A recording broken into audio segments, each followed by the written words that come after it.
So I'm just on Estero Boulevard in Fort Myers Beach. I'm heading kind of like north.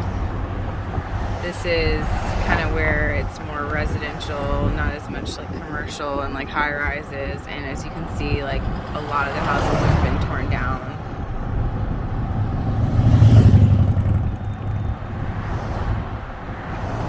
It's really sad. Just like gone.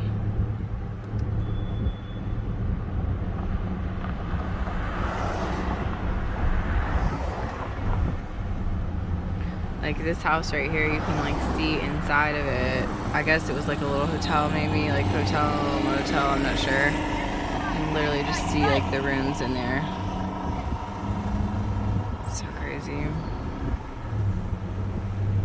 Really like curious to see like what kind of happens, like how long it's gonna take to get all this back up and going, and with the economy and everything, it's just gonna be really interesting to see what happens with all this.